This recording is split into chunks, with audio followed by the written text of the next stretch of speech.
Bonjour à tous et bienvenue dans ce nouvel épisode d'Inspiré. Aujourd'hui, j'ai le plaisir de recevoir Miguel Telleria. Salut Miguel. Salut Fabien. Tu es patron de la Maison Adam, une maison qui est reconnue dans tout le sud-ouest, même au-delà, et encore plus spécifiquement dans le Pays Basque, avec ton frère également, depuis 13 générations. On va parler de tout ça, de cette histoire, mais avant, j'aimerais te poser une première question. Comment tu expliquerais ton métier de façon ludique à un enfant de 5 ans? Alors mon métier, ça consiste à résoudre les problématiques du quotidien dans l'entreprise. Donc ça peut passer de la pâtisserie à la vente, au bureau, et aussi fabriquer les macarons. Fabriquer les macarons, justement, les macarons basques, qui ont une certaine spécificité, donc vous êtes spécialiste là-dedans. Tu peux nous retracer un peu l'histoire et le parcours de la Maison Adam? Bien sûr. Alors la maison Adam, c'est une entreprise familiale, donc qui s'est toujours transmise de génération en génération. Et on va dire l'identité de notre maison, c'est basé sur un produit phare, qui est donc le macaron basque, donc avec blanc d'œuf, sucre et amande. Et notre entreprise a une place assez particulière au Pays Basque et à Saint-Jean-de-Luz, parce qu'elle est liée à l'histoire de la ville. Donc il y a eu le mariage de Louis XIV qui a eu lieu en 1660 à l'église de Saint-Jean-de-Luz. Et pour l'occasion, tous les commerçants et les gens du coin ont fait des petits cadeaux aux différentes personnes donc, du mariage. Et l'infante d'Espagne a beaucoup apprécié les macarons que lui ont ramené du coup, mes aïeux, quoi. Et suite à ça, donc l'histoire du macaron est rentrée dans l'histoire de Saint-Jean-de-Luz, et c'est à partir de là qu'on a une trace, de notre entreprise et surtout de la concept du macaron. Dans plus de 350 ans, Ouais, 13 générations, c'est ça? Vous êtes la 13e, hein? c'est ça, on est la 13e. Donc la 13e avec ton frère, vous partagez le rôle. Comment ça se passe justement entre vous? Bon, avec mon frère, on a une relation très bonne parce qu'on est, bon, maintenant on est associés, mais on est donc aussi frères, et on partage aussi la même passion, donc pour les sports aquatiques, pour, tout le monde, on va dire, de la bonne bouffe. Donc on a une relation assez fusionnelle, et ce qui est super, c'est qu'on est complémentaires en termes de compétences. Donc moi, je suis plus sur la partie, administrative et commerciale, et lui est plutôt sur la partie production. Donc à nous 2, on détient à peu près tous les savoir-faire de l'entreprise. Donc c'est Et alors, assez quoi. et alors justement, que ce soit ton frère ou toi, euh, comment se passe l'enfance au milieu d'une famille qui a cette boutique? Est-ce qu'il y a aussi la pression dès le plus jeune âge, entre guillemets, de savoir ben, tu vas reprendre, tu vas être le relais du flambeau? Comment se passe l'enfance pour toi et aussi pour ton frère? Bon, on a eu une belle enfance quand même, parce que, on a passé beaucoup de temps, en fait, le magasin, il est devant la place Louis XIV à Saint-Jean-de-Luz, et c'est un endroit qui est piéton et où les gamins peuvent jouer, de manière, assez sécurisée et tranquille. Donc on a toujours joué un petit peu devant les magasins, et auparavant, on avait le laboratoire juste à l'arrière du magasin, donc on a baigné, on va dire, dans tout ce qui est odeur, tout ce qui est gourmandise. C'est quelque chose qui nous caractérise, beaucoup. Et aussi on a beaucoup goûté, hein, dès le plus jeune âge, donc c'est quelque chose qui est un peu dans notre ADN, et ça s'est fait assez naturellement, hein, cette volonté de reprise. D'autant plus que mon frère, lui, il a fait le métier, même de pâtissier, et moi qui étais un peu moins manuel, je me suis plus axé sur la partie vente, et on a bossé, en fait, dans l'entreprise, très jeune. On n'avait pas d'argent de poche, mais on nous a dit: «Si vous voulez, un peu d'argent de poche, il va falloir venir bosser». Donc à partir de, je pense 11 12 ans, on commençait à faire des petites saisons, à bosser gentiment, moi en vente, Arnouni en production. Et au fur et à mesure qu'on grandissait, on est rentré dans des vraies saisons, et c'est comme ça que, de fil en aiguille, on en est arrivé à reprendre l'entreprise il y a 7 ans maintenant. Et on parle de mise en pâte, si je dis pas de bêtises, pour faire les macarons. C'était à quel âge, toi? Ta première production, ta première mise en pâte? Heu, que moi j'ai fait de mes mères avec mon frère, ça fait, je pense, 8 ans. Ok. Et la première, c'était avec ton père, du coup? Ouais, après mon père a formé mon frère dans un premier temps, D'accord. et moi je l'ai plutôt appris avec mon frère. Après, depuis gamin, si tu veux, beh, typiquement, on jouait à la place Louis XIV et notre Aïta, Aïta, ça veut dire père en basque. Il il nous disait: «Ouais, venez, on va faire le secret» et du coup, on s'enfermait dans le laboratoire, qui était à l'arrière de la boutique et là, notre Aïta, il nous disait: «Bon, ben, vous asseyez sur le marbre, vous bougez pas» et nous, on le regardait faire le secret. Donc il y a toujours un peu cette magie, c'est un moment, assez particulier pour nous parce que ça bon, on l'a vécu jeune, de cette manière et maintenant avec mon frère, on n'a plus l'atelier derrière les boutiques, mais on continue de s'enfermer dans le laboratoire l'après-midi, quand il y a plus personne et c'est un moment, ouais, c'est un moment, assez intime et assez intense aussi. Ouais, j'imagine. Et puis des gamins, on te parle de secret, ça attise encore plus ta curiosité.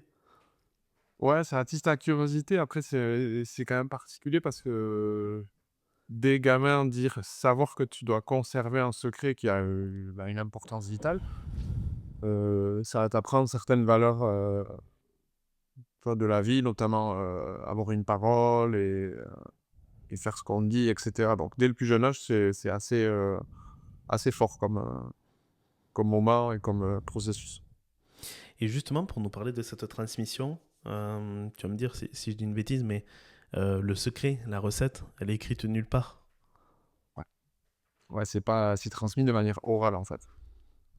Bon, évidemment, les proportions d'une recette, tu les gardes écrites quelque part, mais tout le processus de quand, comment, et cetera, c'est visuel, quoi. C'est un ovale. Il y a en aucun cas écrit.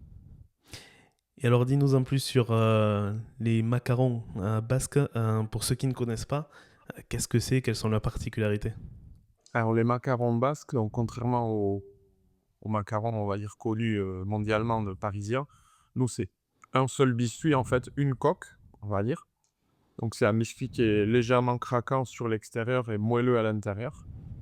Et c'est vraiment très simple, donc c'est amandes, blanc d'œuf et sucre.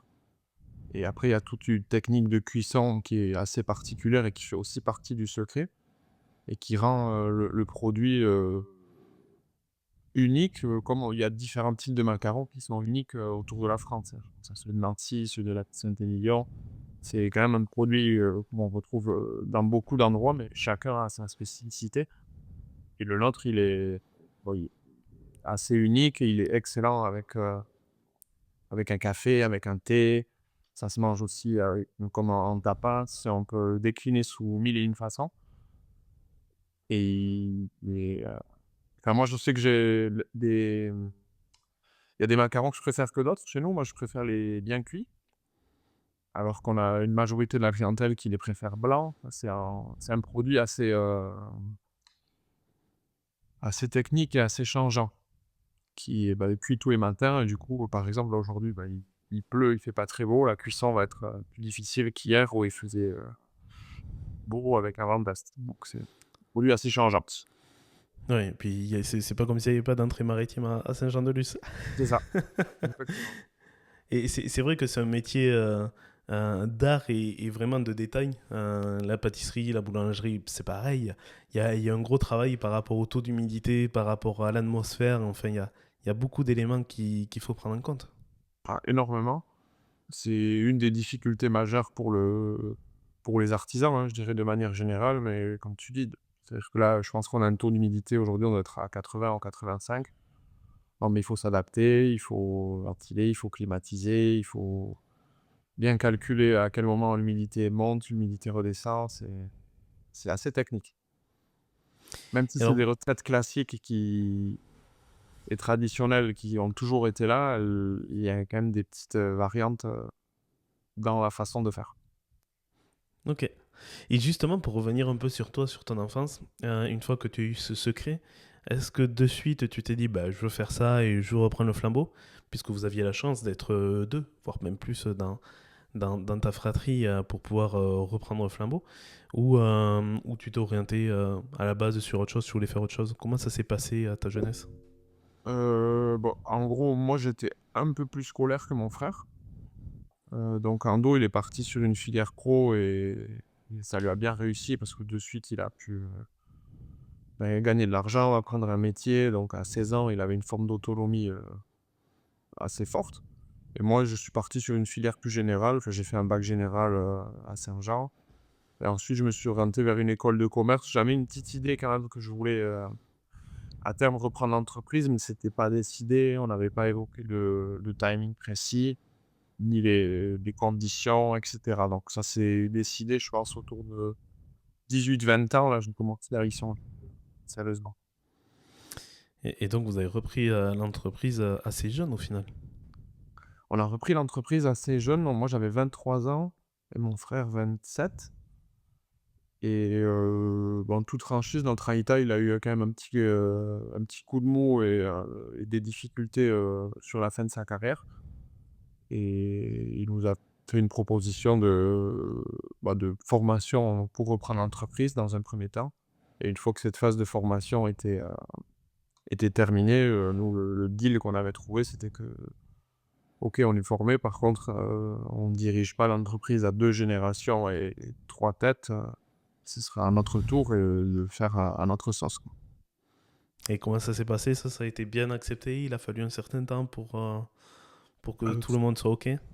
Ouais, ça a été bien accepté, ça avait été bien travaillé, en amont et étant donné qu'on est une entreprise qui s'est toujours transmise de génération en génération, je pense que, mon père et mes grands-parents ont eu aussi leur lot de difficultés, lors de leur transmission et notre père a fait le job pour que ça se passe bien. Après, bien évidemment, on a des discordes et on n'est pas d'accord sur les manières de faire et cetera, mais là où on s'était entendu, c'était qu'on serait jugé sur les résultats et non pas sur la forme. Donc, on se juge sur les résultats et pour le moment, on a fait le boulot, donc il y a pas trop de problème. Ce qui est déjà un bon principe d'être jugé sur les résultats parce que ça vous laisse un peu d'ouverture pour de l'audace et de la créativité quelque part.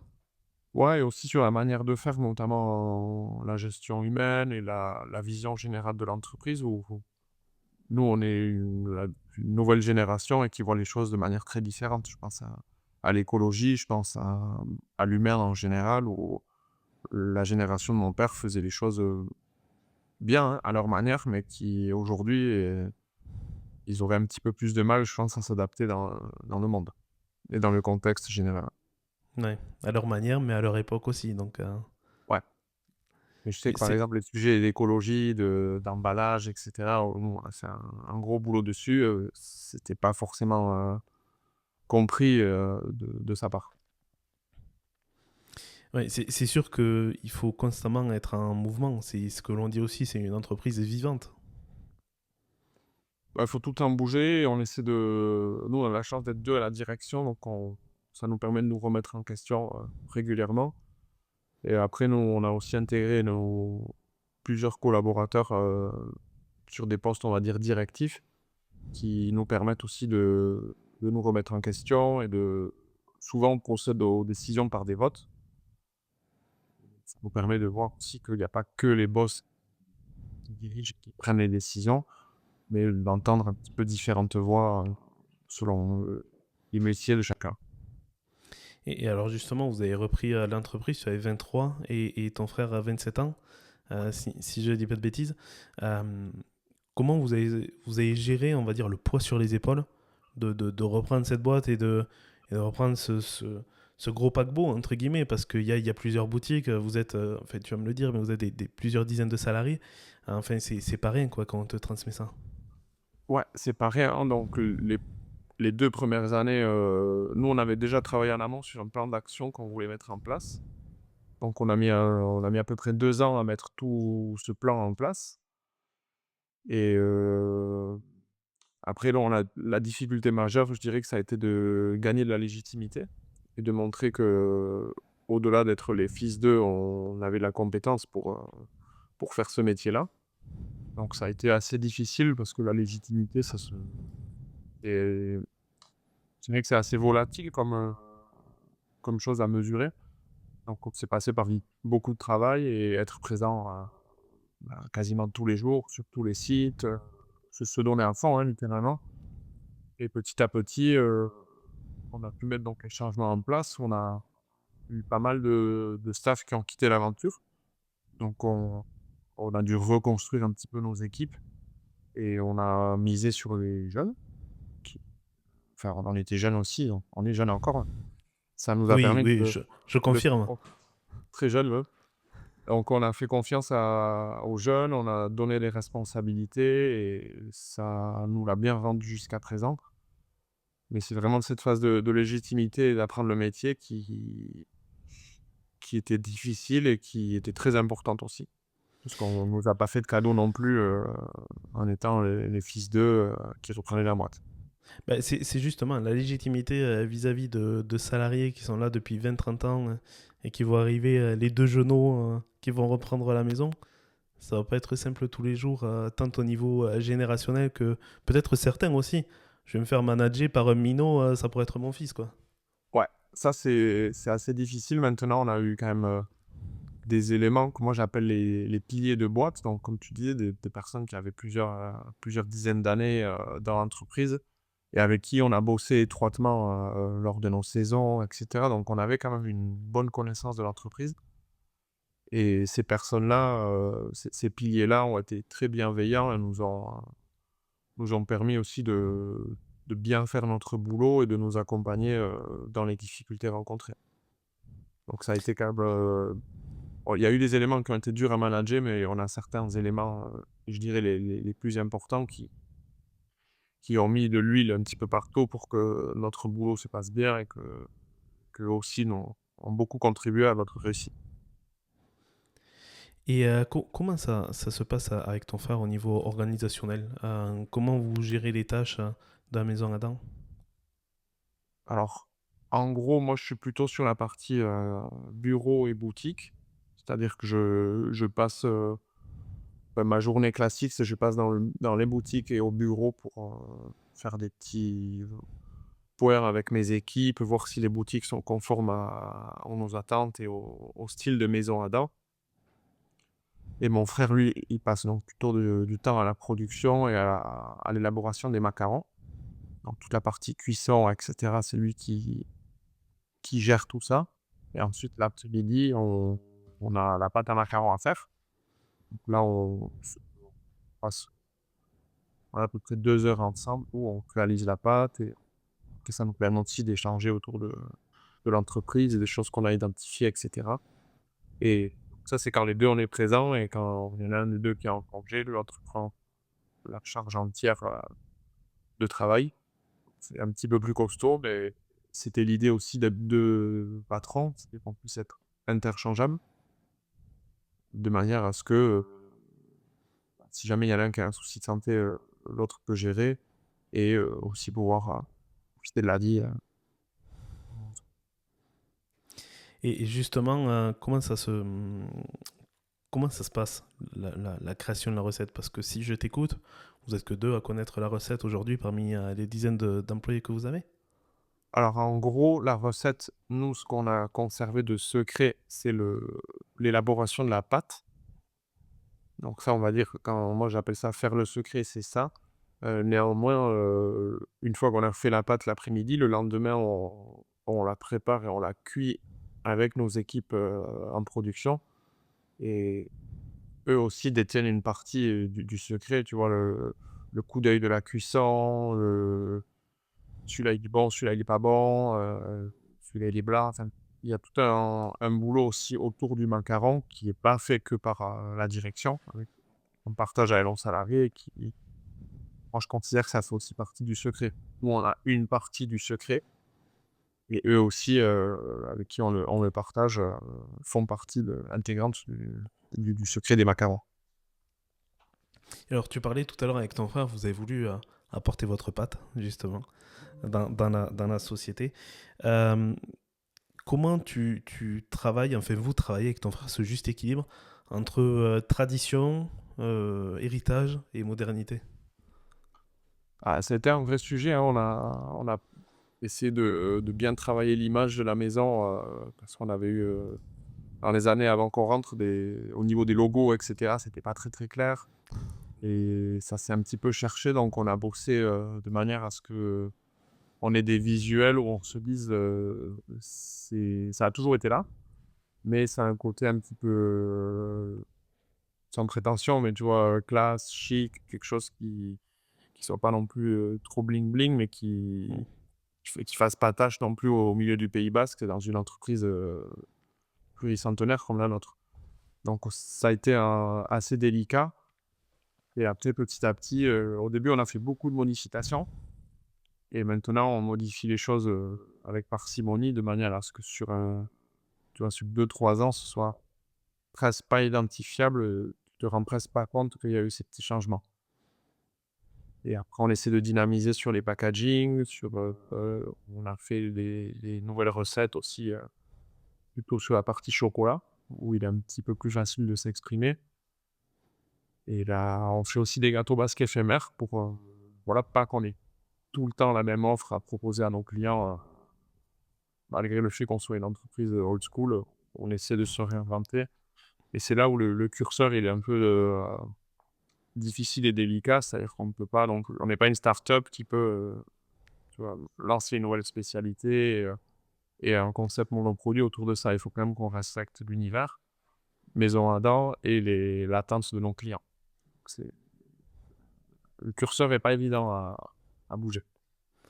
Surtout que vous avez une clientèle, j'imagine, nationale, voire internationale. On se rend pas compte, pour ceux qui connaissent pas la maison Adam, mais ça a une aura de par l'héritage, de par le fait que ça existe depuis 13 générations, qui est connue et reconnue.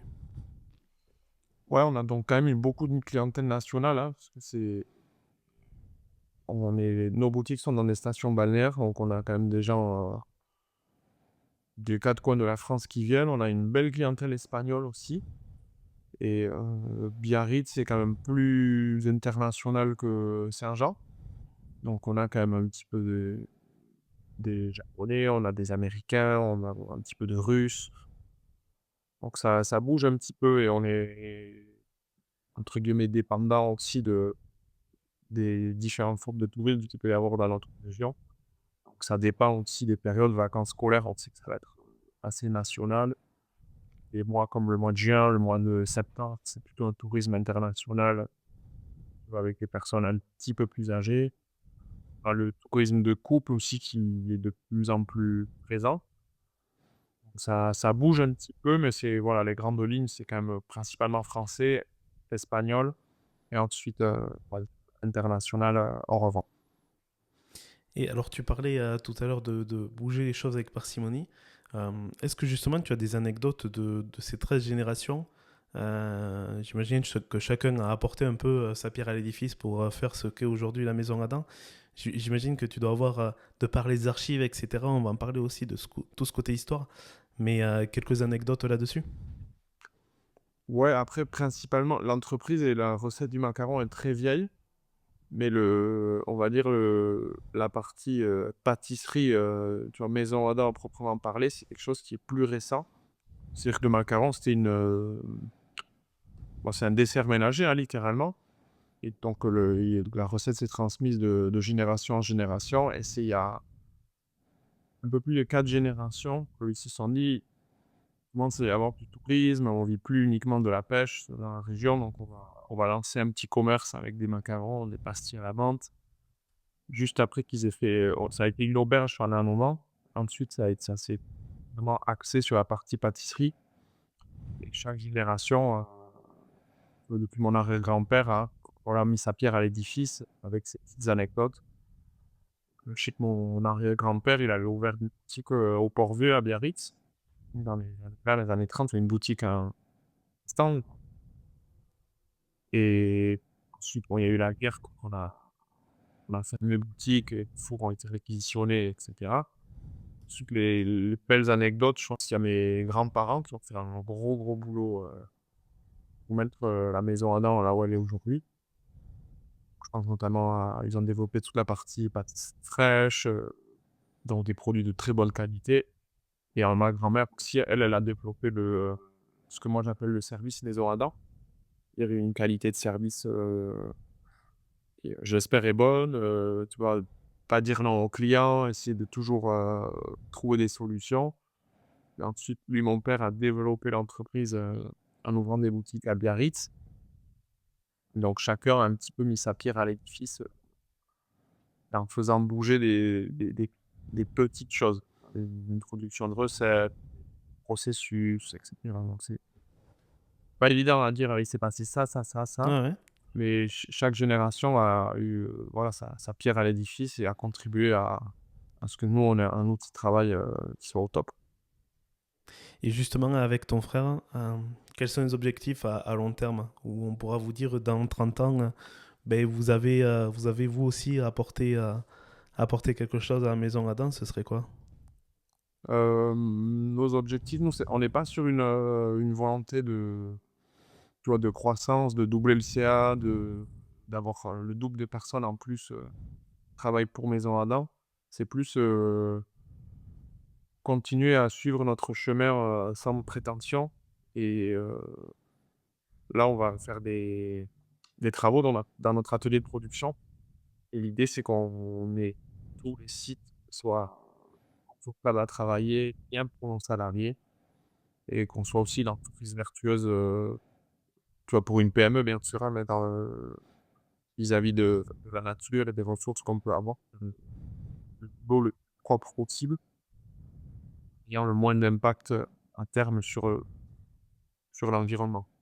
En gros, nous, ce qu'on veut, c'est être une PME, entre guillemets «modèle» sur la partie humaine et sur la partie, écologie, production, qu'on soit vraiment plus que dans l'air du temps, quoi. Et alors justement, comment ça se traduit? C'est avec des circuits courts, c'est avec la réduction d'emballage, comment ça se traduit chez vous? Ouais, on a déjà, dans un premier temps, toute la partie emballage, on essaie de recentrer, le plus possible, si possible en France, sinon en Europe. Après, je te prends l'exemple pour les macarons, on les vend en boîte en carton, en boîte en métal et aussi pour les petites quantités en sachet. Donc on a commencé à intégrer des sachets en amidon de maïs qui sont compostables. Tous nos emballages sont recyclables et après sur la qualité des matières premières aussi, on essaie de sourcer, on a plutôt choisi le local que le bio. Le bio, c'est une super initiative, mais ça peut être un terrain un peu glissant. Le local, pour nous, ça a plus de sens que le bio. Donc on essaie, voilà, petit à petit de remplacer, bah, les recettes qui étaient existantes avec des produits un petit peu plus bio. Donc il y a une difficulté parce qu'on peut pas dire à notre client, gâteau basque, de 30 ans, que la recette change. Il faut que vraiment donc il y a beaucoup d'essais à faire pour que le changement soit quasiment pas perçu ou alors si jamais il y a un changement, que ce soit uniquement des changements positifs. Par exemple, Mm. le gâteau basque à la crème, ça va faire 3 ans. Maintenant, on y met de la vanille de Madagascar. Donc, tu vois, visuellement, il a un petit peu changé. Il y a des graines à crème, et cetera. Mais nous, on considère que c'est un plus. C'est quelque chose qu'on a accepté de changer. Mais par exemple, si tu veux changer tes farines, si tu veux changer ton beurre, il va falloir que quasiment en dégustation, ce soit très difficile à percevoir, voire impossible. C'est ça, la difficulté, de passer par, les circuits courts et de les changer si jamais, on fait ce choix-là. Ouais, parce qu'en en fait, vous êtes tellement dans le détail que si vous changez de farine ou de beurre, alors que le beurre, c'est une recette aussi ancestrale et tout le monde fait la même version, ça se ressent sur le produit final. Ouais, ouais, ouais, parce qu'on a quand même des vrais gourmets en clients et pour nous, c'est délicat de changer les produits, phares de l'entreprise. Donc c'est quand même assez difficile de modifier des petites choses. Par exemple, le macaron, si, on change de qualité d'amande, ça va se sentir. Donc le produit va être un petit peu différent. Donc c'est là où il y a aussi des difficultés pour changer, bon surtout macarons, gâteaux, ce qui sont nos produits phares. Mais, voilà, tout changement, il faut faire vraiment, attention. Ça passe par du R&D, du test de conservation, enfin tout le tralala de l'entreprise alimentaire. Ouais, vous vous êtes mis des exigences assez haut niveau quand même pour continuer à être régulier et à être au niveau des attentes, voire même au-delà.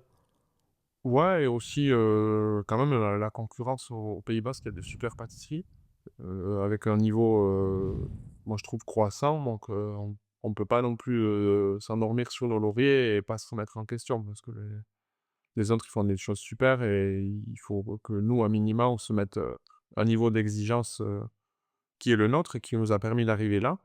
Mais, par exemple, on a certains de nos concurrents sur, on va dire la dernière décennie, ils ont quand même, fait du super boulot donc, c'est à nous de nous mettre aussi au niveau, de nous remettre en question pour être sur des niveaux à minima équivalents, quoi.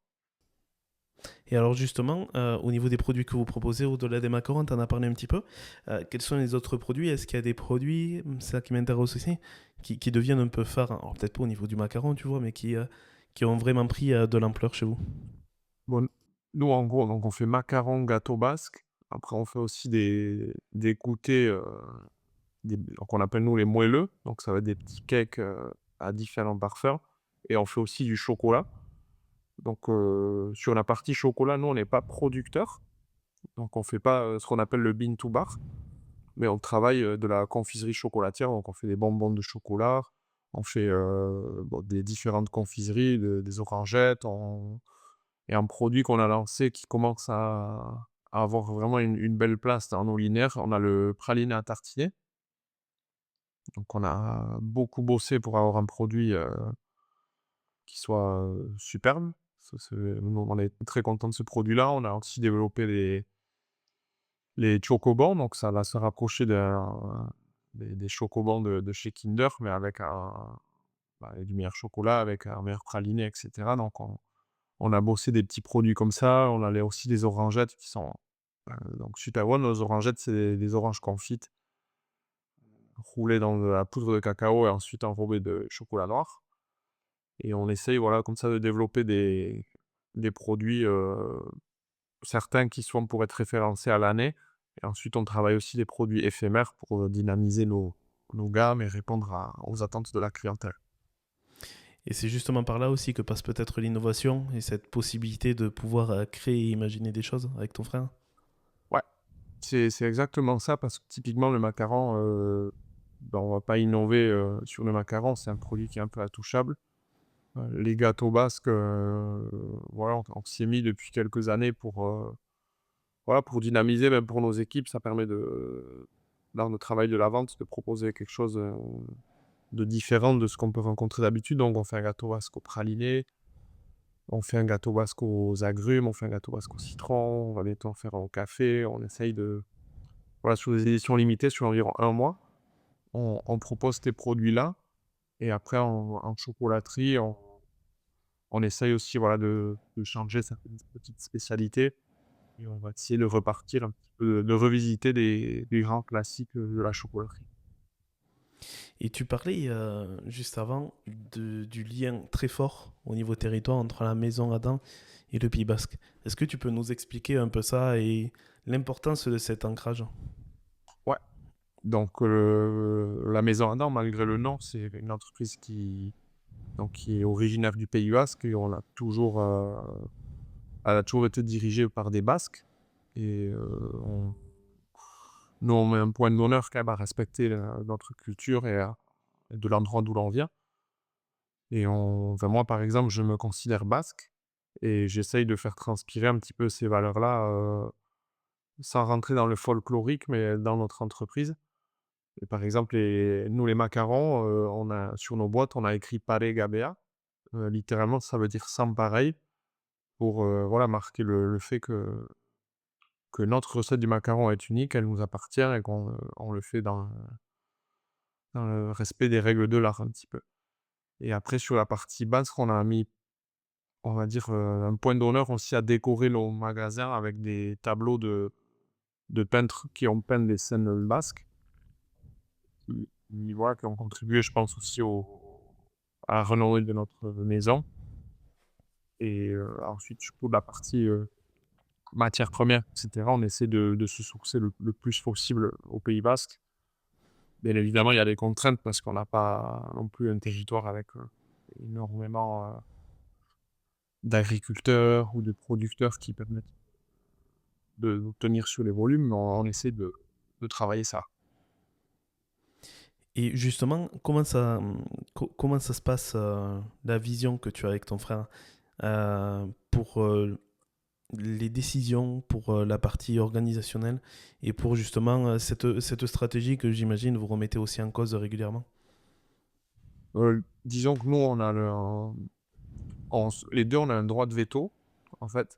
Et Ok, ensuite, sur toute la prise de décision, on la partage avec le comité de direction. Donc, on a une directrice des ventes, un directeur administratif et un directeur de production.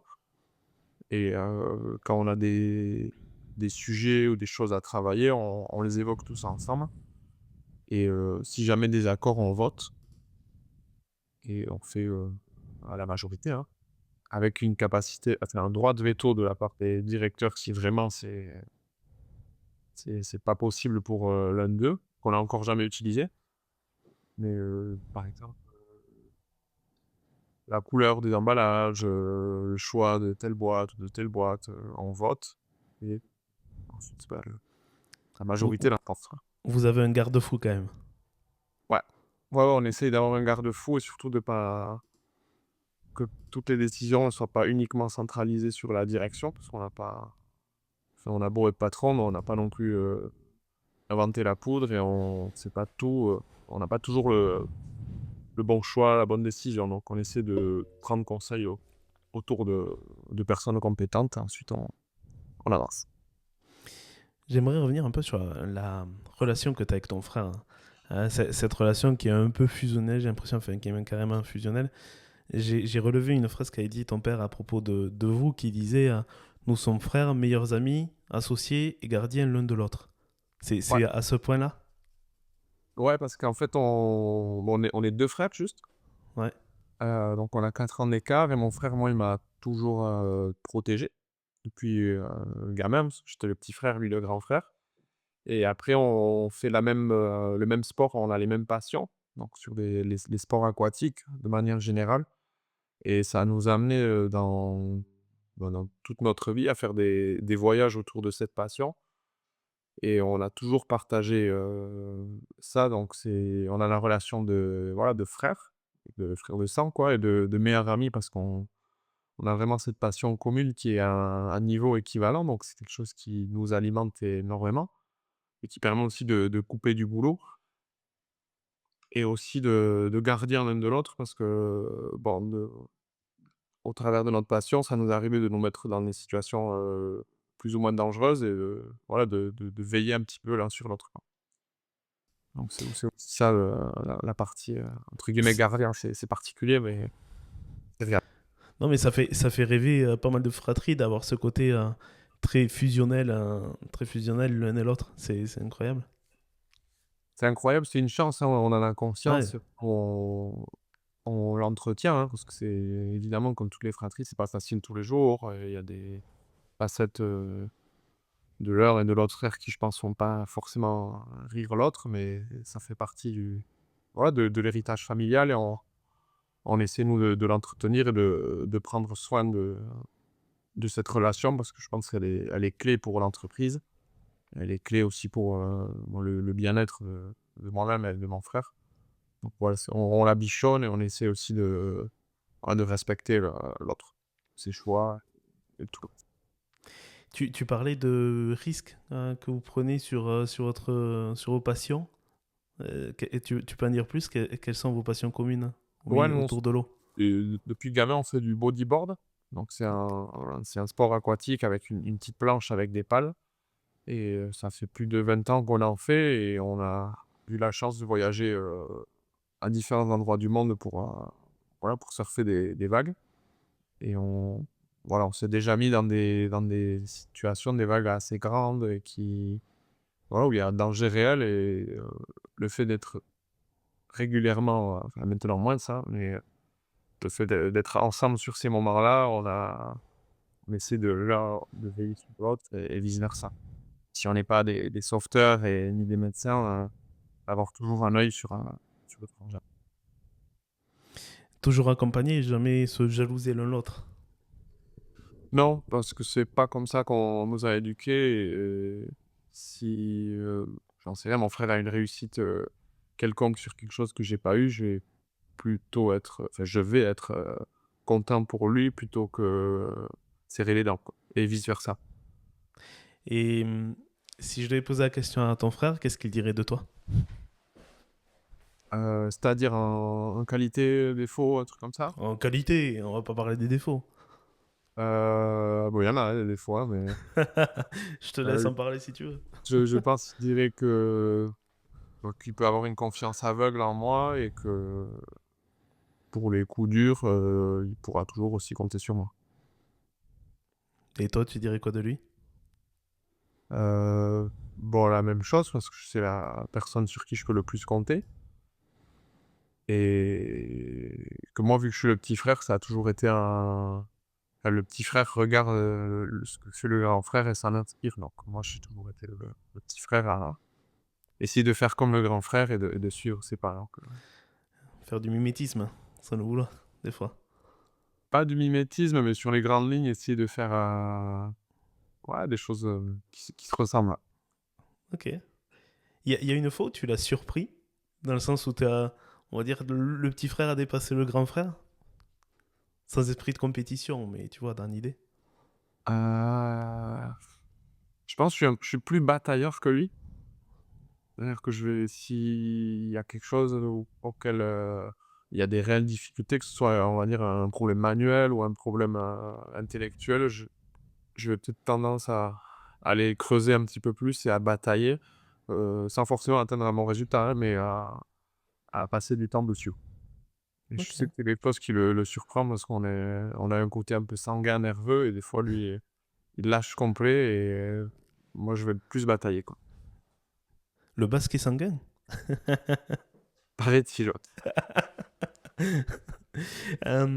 Justement, par rapport à ça, pour revenir un petit peu sur l'entreprise, vous avez apporté votre patte, justement. Vous avez développé pas mal de choses, notamment surtout la partie réseaux sociaux, e-commerce, digitalisation. Est-ce que tu peux nous en parler de ça et aussi comment ça a été perçu par ton père? Alors, donc pour remettre les choses dans son Mm. contexte, nous, quand on a repris la boîte, il y avait un e-commerce et un système d'expédition, et cetera, mais qui était, pas du tout mis en avant et peu travaillé. Parce que moi, par l'âge de mon père, il était je vais pas dire allergique à tout ce qui est technologique, mais pas sur les réseaux, pas un gros fan d'internet, pas trop confiance, dans cet outil, et cetera. Donc il y avait une certaine méfiance. Et nous, de par, notre, on va dire, génération, on savait que c'était, une partie du futur. Donc dans un premier temps, on a fait des nouveaux logos, parce qu'on ne se retrouvait pas vraiment dans les logos de l'entreprise au moment où on l'a reprise. Et ensuite, on a bossé sur un site dans le but de sortir, on va dire, de la dépendance des boutiques. Parce que nous, aujourd'hui, il y a, je pense qu'il y a 95 du chiffre d'affaires qui est réalisé en boutique. Quand on a repris la boîte, c'était 99. Donc voilà, on essaye de travailler d'autres canaux et de moderniser un petit peu l'image d'entreprise. C'est passé donc par le logo, ensuite une présence sur les réseaux sociaux et un travail de fond pour essayer de conquérir un petit peu une clientèle plus jeune et répondre je dirais pas aux besoins, mais aujourd'hui la pâtisserie est devenue très instagrammable, très belle. C'est quelque chose qui a été mis en avant par des acteurs et qui font ça hyper bien. Donc, on avait aussi une forme d'obligation, on va dire, de jouer le jeu, parce que si on prend pas le train, il y en a qui vont prendre et on va se retrouver là rien. Et après, voilà, maintenant, donc on continue d'être sur les réseaux sociaux, on bosse pas mal le e-commerce et on essaye avec les SEO, et cetera, d'avoir un site le plus compétitif possible et de travailler les envois. On a ouvert aux pays d'Europe proche aussi pour faire des expéditions. Donc traduire le site en anglais, en espagnol, on essaye de se mettre à la page 2025. C'est vrai que Instagram et les réseaux sociaux sont très food. T'es obligé d'y être. Bon, la question s'était posée, est-ce qu'on est obligé, est-ce qu'on n'est pas obligé? Ouais. On a voulu y aller parce que je pense qu'on a de belles choses à montrer sur les réseaux, mais c'est assez difficile aussi parce que le niveau de pâtisserie, il évolue constamment, on va dire en comestible, quoi. Mais sur les réseaux aussi, il y a quand même il y a des personnes qui font des boulots qui sont vraiment superbes et c'est aussi difficile parce que nous, on va pas mettre les mêmes moyens que ces personnes-là parce que c'est devenu presque un métier. Et c'est là où c'est un petit peu difficile parfois parce qu'il y en a qui mettent un pognon fou dans la création de contenu, etc. Et ça réussit pour certains, mais c'est pas forcément valable pour tout le monde. C'est Ah, le non, c'est, milieu. c'est- c'est sûr que c'est devenu un métier, un budget, et certains, je te confirme, ils mettent le budget qu'ils mettraient dans une boutique à faire de la création de contenu sur les réseaux sociaux, hein. Donc après, ça reste, je pense, que ça reste très positif hein, pour notre secteur et pour la pâtisserie, mais c'est délicat parce qu'aussi nous, on a pris le parti de, on veut pas euh, se personnifier au travers de l'entreprise. C'est-à-dire avec Andoni, on veut pas que le visage de l'entreprise, ce soit les Ce patrons. soit vous. Mm. Ouais, nous, l'idée, c'est que c'est la maison Adam qui est dirigée par nous, mais on veut pas se mettre sous le feu des projecteurs et c'est pas notre vision de l'entreprise. Nous, en gros, nous, on nous a passé le flambeau ou le témoin et l'idée, c'est qu'on fasse notre course, notre carrière et qu'on puisse refiler le flambeau derrière. Et pas qu'elle devienne, tu vois, après, pas une partie de Après, titre comme je, les manches ou les champions du monde qui, eux, c'est c'est le pilier de la boîte, c'est la personne. Nous, c'est mm. pas l'équipe qu'on en a. Mais c'est vrai que tu as toujours ces deux options avec soit est-ce que c'est le travail à travers l'humain ou l'humain à travers le travail. Tout est question de positionnement, d'ego aussi, clairement, faut se le dire. Et c'est vrai que le personal branding, certains, ils sont à fond dessus. Et c'est hyper intéressant parce que tu vois qu'il y a différentes façons de communiquer de la part même des pâtissiers. Pour citer les plus connus, Amaury Guichon et Cédric Grolet. En fait, ne serait-ce que dans la façon dont c'est filmé. Tu regarderas, c'est toujours très intéressant. Par exemple, sur les deux, Amaury Guichon, donc pour ceux qui ne connaissent pas, c'est l'un des meilleurs pâtissiers au monde français qui fait des sculptures incroyables à base de chocolat, qui fait des trompe-l'œil, mais en taille réelle. Il va te faire un panier de basket, une voiture. La dernière fois, c'est d'une Formule 1, je crois. En fait. Il part dans des délires, il a des masterclass. Tu me dis si je me trompe, je crois que c'est à Las Vegas. Et qu'il est hyper connu, hyper réputé, etc. Et tu as Cédric Grolet aussi, que tout le monde connaît. Et c'est intéressant parce qu'en fait, les deux ne parlent pas. Et c'est voulu parce que pour pouvoir rester sur le niveau international, ils ne donnent pas la voix, ils ne donnent pas la parole, ils sont uniquement sur image. Ça, c'est le premier tips. Et le deuxième, c'est sur la façon de filmer. Tu remarqueras qu'à Amaury Guichon, tu regarderas la prochaine fois, je vous invite à regarder pour ceux qui suivent un peu les réseaux et tout ça. Cédric Grolet, tu le vois quasiment tout le temps à l'image. Tu as 2-3 plans où on va voir son travail de main, son travail, son coup de main. Amaury Guichon, tu vas avoir 80% des images, 90% des images, tu vas avoir son travail des mains uniquement, son travail du chocolat, de comment il étale, etc. Et c'est très intéressant parce que là, déjà, ça entendit sur le positionnement. C'est-à-dire que Amaury va être uniquement focus produit-produit. Cédric, il est aussi sur le produit, mais il est aussi sur comme le personal branding, etc. Et qui lui réussit. Hein. Il y a pas de bonne ou de mauvaise école. Hein. Mais c'est vrai qu'il y a ce parallèle qui est toujours intéressant. Alors, j'ai pris ces exemples à chaud sans le travailler, mais tu en as tellement. Et tu peux voir deux approches complètement différentes. Ouais. Complet, t'as aussi Cédric Grolet, lui, son entreprise porte son nom. Mm. Et Amaury Guichon, si je dis pas de bêtises, je crois pas qu'il ait une entreprise à proprement parler avec des boutiques et des produits commercialisés, mais je pense qu'il y a du show et probablement des desserts pour j'imagine un hôtel ou quelque chose de ce style. Ouais, c'est vrai, c'est vrai, c'est vrai. Et les masterclass aussi, beaucoup. Passerait Academy, je sais plus, enfin, il a des masterclass aussi là-dessus. Mais c'est vrai, ouais, c'est vrai. Bah, de toute façon, c'est de rigoler. Et l'histoire, hein, je sais pas si tu la connais, l'histoire à propos de ça. Bah, c'est bien sûr, il vient de la maison Ducasse et c'est lui qui lui a donné le coup de patte, comme on dit. Avec des fameux sketchs qu'on retrouve de l'époque. Hein. Il y a trop de sucre, il y a trop de sucre. À chaque fois, il se faisait taper sur les doigts à cause de ça. Mais en fait, Cédric Grolet, à la base, il expliquait dans une interview, notamment pour la partie réseaux sociaux. Il disait, moi, je connaissais pas, j'avais pas envie de ça. Et j'étais dans mon labo et un jour, on a une jeune stagiaire, là, une apprentie qui est chez nous et qui dit mais c'est trop bien ce qu'on fait et tout ça, faudrait qu'on le montre. Et en fait, c'est pas lui qui a eu l'idée au départ et il était un peu anti tout ça, en se disant, ben, comme beaucoup, tu vois, ça marche sans, pourquoi s'embêter. Et au final, il lui a dit à l'apprenti, ben, vas-y, fais quelque chose si tu veux. Et puis finalement, et 2, et 3, et 4, et c'est ce que c'est aujourd'hui. Avec bien sûr des images, des vidéos qui sont très léchées aujourd'hui et qui font le succès du truc, mais ça a démarré comme ça, tu vois. Ouais, et puis en plus, c'est très visuel, mais moi j'ai eu la chance de goûter et gustativement, Ça tient la route, hein. ouais, ouais, franchement, Mais, et tu as le penchant du truc, le fameux bashing où tout le monde va tester les pâtisseries de Cédric Grolet avec certains du très bon, d'autres du moins bon, parce qu'ils ont tellement une attente élevée aussi, parce que du coup, ça suscite une attente. ça suscite une attente. Après, moi, pour toute la partie, et je sais que c'est des personnes qui sont, bon, évidemment, que beaucoup de personnes apprécient, mais il y a aussi pas mal de personnes qui n'apprécient pas. Mais moi, en tant que professionnel et patron, je vois ce qu'ils mettent en matière dans leur gâteau. Et d'après moi, entre le travail et les matières, le prix est quand même relativement justifié.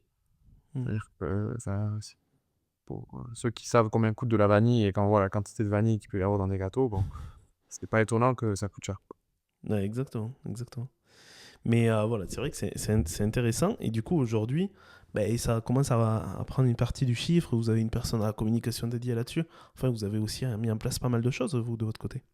Ouais, non, voilà, Emma qui est notre responsable de communication, qui s'occupe de la gestion des réseaux sociaux, mais pas que, parce que voilà, nous, concrètement, c'est Instagram, c'est pas ce qui va faire manger les 45 personnes de l'entreprise.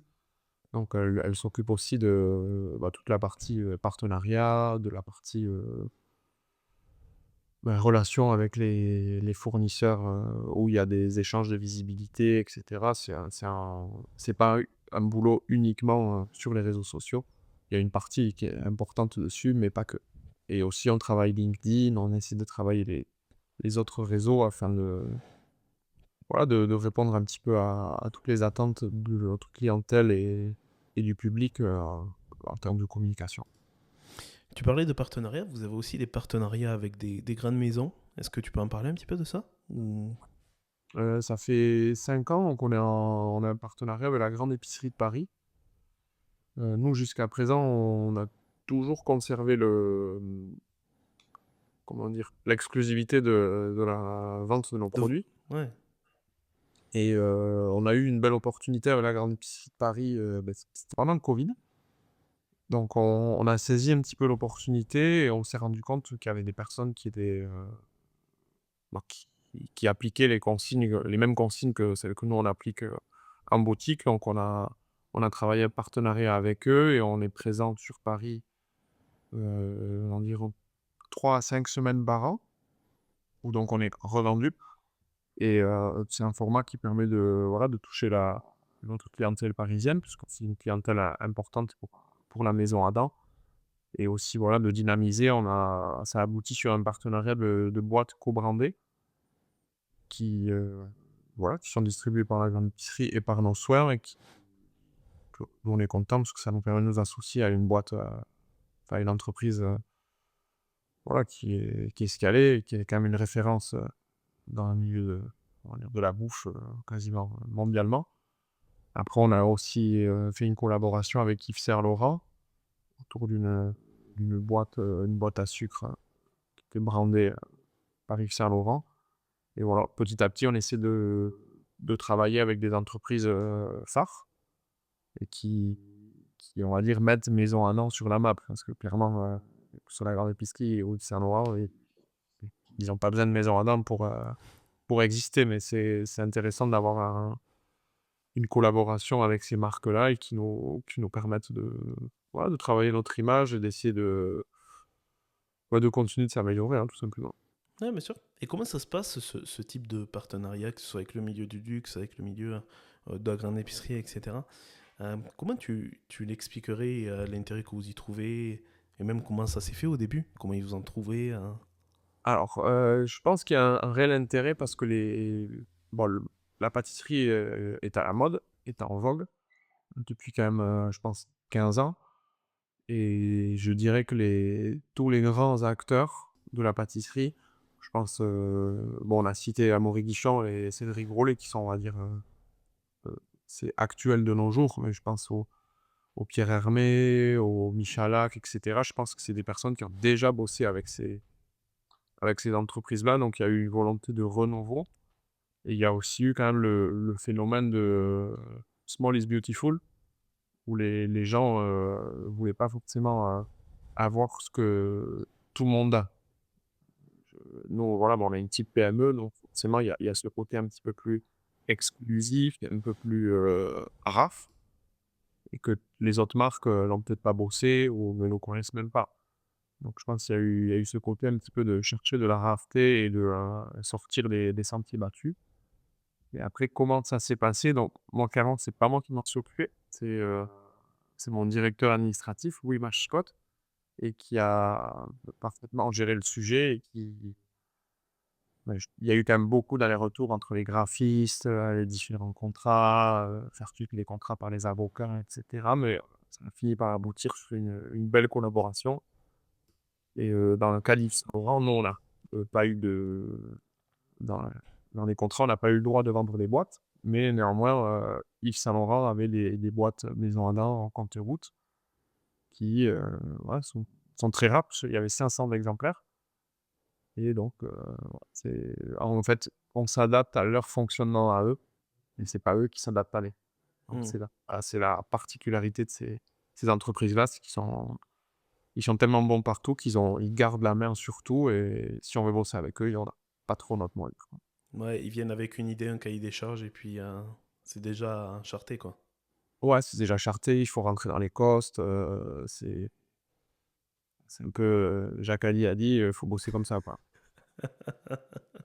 Mais après voilà, c'est super. Nous, on avait la volonté de s'inscrire sur un projet comme ça, parce que pour nous, c'est quelque chose d'historique, hein. Au réel, on a collaboré avec Yves Saint Laurent. C'est pas Yves Saint Laurent qui a collaboré à la Maison à Nantes. Nous, on a une certaine fierté là-dessus. Et voilà, on essaie de continuer à travailler avec ce type d'entreprise sans pour autant essayer de tout gratter, parce qu'on peut pas être partout, mais petit à petit, voilà, d'aborder des moments phares comme ça d'association. Vous avez des projets ou des partenariats dans les mois ou années à venir que tu souhaiterais partager? Heu, bon, la grande épicerie, ça continue. On devrait faire un partenariat avec Hermès aussi, si tout se passe bien. Et après on a des petits projets, enfin, c'est un gros projet, mais on refait notre atelier de production, qui ça va être je pense le gros sujet des 2 prochaines années. D'accord. Faut pas falloir faut pas qu'on se trompe. Jamais, jamais. Justement, j'allais te parler de ça parce que tu en as parlé un petit peu en préambule au début et je trouve ça hyper intéressant de l'expérience client ou l'expérience visiteur. Tu parlais de la qualité de service, il y a les ateliers, il y a la boutique, est-ce qu'il y a du marketing sensoriel en fait? Quel est le parcours client et pourquoi justement, parce que tu l'as dit, vous êtes très attaché à ça et quels sont les différents points clés que vous surveillez et sur lesquels vous avez un point d'attention qui est très important? Bah, concrètement, la vente, c'est un métier, à part entière, d'après moi. Et ça passe par, un certain nombre de codes. Il y a l'accueil client, il y a la présentation des produits, il y a le conseil, et c'est quelque chose qui, d'après moi, d'une manière générale, hein, je parle pas chez nous, mais c'est un service qui a régressé en termes de qualité. Mmh.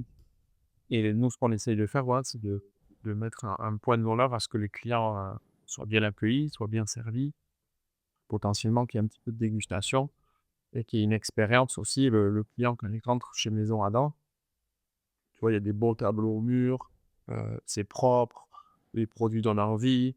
On essaye vraiment d'avoir, je vais pas dire une expérience, pâtisserie-bijouterie, pas quelque chose qu'on travaille, du moins on le voit pas comme ça nous dans notre tête, mais que voilà, que le client il vienne, sans forcément savoir ce qu'il veut, ou quelque chose qu'il ne connaît pas, et qu'il reparte avec, entre guillemets «un petit bout de Saint-Jean-de-Luz» ou un petit bout de Biarritz, et qu'il ait pu voir, des beaux tableaux de régionalisme basque et qu'il ait été servi avec une personne avec le smile et qu'il soit content de faire son métier, tu vois? Enfin, moi je considère qu'on est un peu des je sais pas si c'est prétentieux ou pas, mais des distributeurs de bien-être, tu vois? Non, vous Donc apportez du bonheur aux gens. ouais, voilà, exactement, apporter du bonheur aux gens, que les gens, ils mangent des bonnes choses, que ça reste quand même accessible en termes de prix, donc on essaie de travailler cette expérience-là et après on a travaillé une boutique qu'on appelle Etxea, donc c'est à Saint-Jean-de-Luz, c'est la boutique où il y a les piments et historiquement, c'était une boutique de linge basque, qui appartenait à ma tante, que ma tante a transformée en épicerie maison à dents et que nous ensuite, avec mon frère, on a retransformé on l'appelle Etxea, donc Etxea ça veut dire maison. Et à l'intérieur, il y a un petit peu de fabrication dans cette boutique. Il y a notamment notre praline à tartiner qui est façonnée dans une machine, donc il y a quand même des odeurs, de noisettes, d'amandes. On a un petit torréfacteur aussi à l'étage qui ramène un petit peu de savoir-faire, et pas mal d'odeurs, donc dans notre boutique et on fait aussi des démonstrations de chocolat.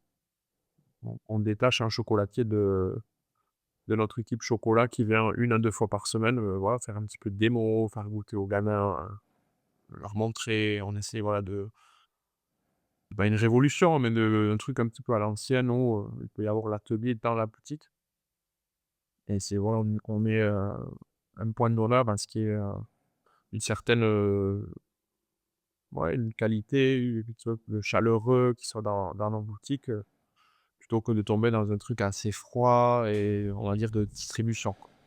Avec une vraie expérience. Ouais, on essaye.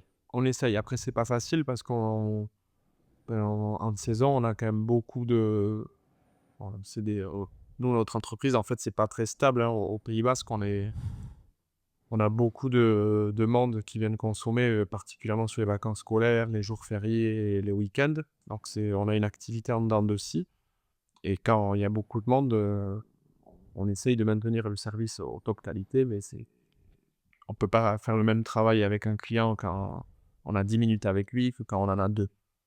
Donc ça on essaie de le brosser, mais c'est quand même pas évident.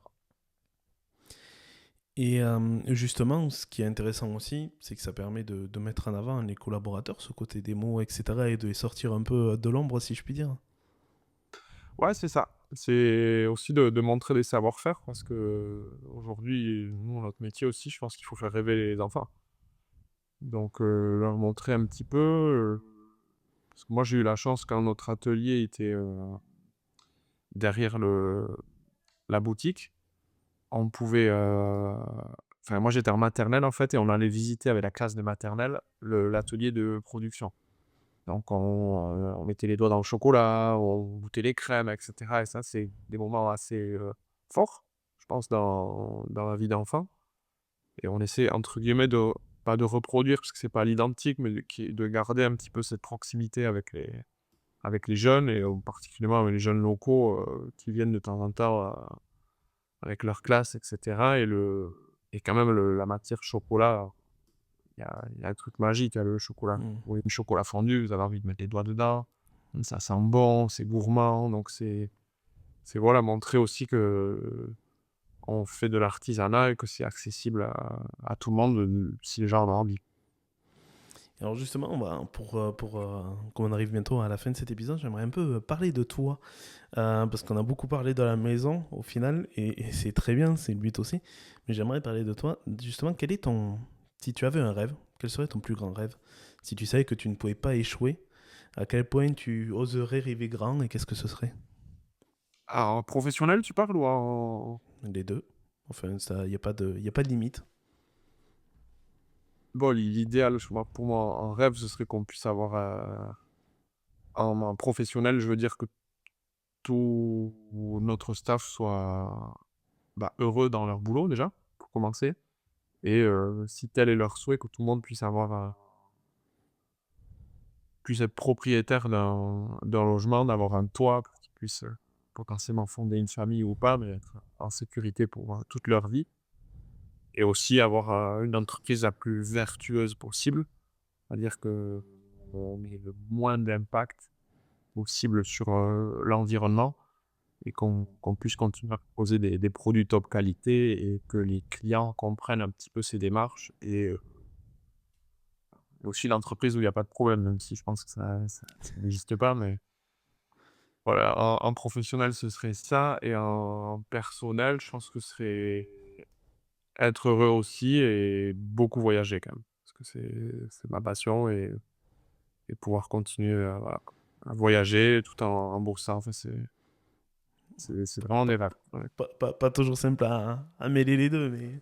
Non, non, non, bah, on est là, enfin, on a des responsabilités, donc il faut tenir ses responsabilités, mais pouvoir, voilà, croquer la vie à pleines dents, continuer de déguster des super choses aux 4 coins du monde, de surfer des belles vagues et ouais, de profiter. Et alors justement, qu'est-ce que c'était ta dernière première fois? C'était quand et c'était quoi? La dernière chose que tu as faite pour la première fois dans ta vie? Mmh, je crois que c'était visiter une plantation de café en février, au Costa Rica. J'avais jamais fait. Ok. C'était génial. C'était super parce que le cacao pousse à côté du café, donc c'était assez complémentaire en plus, donc je crois que c'est ma dernière première fois, ouais. Ouais, génial. Et quel est le meilleur conseil que l'on t'ait donné dans la vie? Celui qui peut piquer sur le moment et avec le recul, tu dis, ah oui. Ah, il y en a un paquet, hein? Bon, t'es pas limité, tu peux en donner deux, trois s'il y en a qui te parlent, hein. Bon, il y a celui de mon grand-père qui m'a marqué, c'est faire les choses, ordinaires de manière extraordinaire et Ce après qui n'est j'ai pas eu rien. ouais et de toujours être, c'est comment qu'on dit? Hem, j'ai pas le terme exact de l'expression, mais c'est en gros, c'est être, toujours, un amour avec le petit personnel et le sens du détail. Pas mal. Ah, 3 conseils enfin voilà, il y a de l'humain, il y a du pro, il y a Et ça se ressent sur vos valeurs du coup. j'espère, c'est pas à moi de le dire, mais j'espère que ouais. Et comment tu définirais ta propre philosophie de vie? Heu, je dirais que la seule chose qui s'achète pas, c'est le temps et qu'il faut quand même en profiter et ensuite, voilà que je pense qu'il faut pour tout le monde, il y a des sacrifices à faire pour arriver à ses objectifs et qu'il faut bien les mesurer pour pouvoir atteindre les objectifs, mais continuer de vivre à côté. Ok. Et, euh, et si tu te revois enfant, que tu parles au gamin Ah. qui a 5-6 ans ou ado qui va avec sa classe visiter la maison Adam, à ce gamin-là, avec le recul, qu'est-ce que tu lui dirais? Pour le moment T ou pour le reste de l'enfance, adolescence? Le reste de l'enfance, de l'adolescence. Ouais, Maintenant que tu connais une partie du chemin. fais plus de conneries, je pense. Ah bon? Ouais, je pense que ouais. Être un peu moins sage et tout, ouais. Ah, d'accord, ok. Conseil à ne pas toujours suivre, hein. Mais Non, pour ton évidemment, cas, et je veux dire, avec le recul, je me dis, il y avait la place pour peut-être s'amuser plus, rigoler plus et être un peu moins sérieux. ah, il n'est jamais trop tard. Ouais, ah, un peu tard quand même, mais déjà trop tard. Écoute, je crois qu'on a fait un peu le tour, Miguel. Est-ce que tu as des questions, des sujets que tu aimerais évoquer ensemble? Question, sujet. Écoute, je pense on a bien balayé le tout. Je sais pas toi si après tu parles de sujets, de trucs plus économiques dans ton émission? On peut en parler, quelquefois on en parle, Ouais, mais moi, ça, c'est pas forcément une volonté, mais si tu vois, on n'a pas évoqué le chiffre d'affaires, voilà. Je sais pas si c'est des choses que tu as l'habitude de faire? on a parlé un peu en off que tu avais 45 personnes, c'est ça? Ouais. C'est une équipe de 45? Après, écoute, non, je pense qu'on a fait un bon tour, hein. Mais non, nous, grosso modo, comme je te disais, on n'a pas non plus une stratégie de croissance. Bon, j'espère qu'on aura de la croissance naturelle et qu'on va continuer à pouvoir bien payer nos factures, bien s'occuper des personnes qui travaillent chez nous. Mais on n'a pas la volonté d'ouvrir 5 boutiques supplémentaires. Donc, nous, c'est vraiment conserver l'existant et prendre soin de l'existant, bien soigner ces fameux détails. Et voilà. Écoute, je pense. Et alors justement, si on veut retrouver la maison Ardin, les macarons et toutes les pâtisseries, où est-ce qu'on peut te retrouver et on peut retrouver vos produits? Alors, si vous avez la chance de venir nous voir au Pays Basque, on est à Saint-Jean-de-Luz et à Biarritz. Donc, place Louis XIV et rue Gambetta à Saint-Jean-de-Luz. Et place Clémenceau à Biarritz. Et sinon, on a notre boutique en ligne, donc maisonadam.fr, où on expédie toute l'année. On n'expédie pas les chocolats en été à cause de chaleur. Et sinon, voilà, je vous invite à goûter si vous n'avez pas goûté. Donc, nos macarons sont Excellent. excellents. Et le gâteau basque à la crème, pour les vrais gourmands, c'est vraiment quelque chose à goûter. En Les tous les cas, pralines à tartiner aussi, ouais. Ça, Ah c'est bah quand même ouais, c'est très dangereux. tu nous en as parlé beaucoup de fois de ça ici. En tous les cas, tu as le don de donner envie. Et puis on mettra le lien, bien évidemment, en description que vous pouvez retrouver sur tous les supports.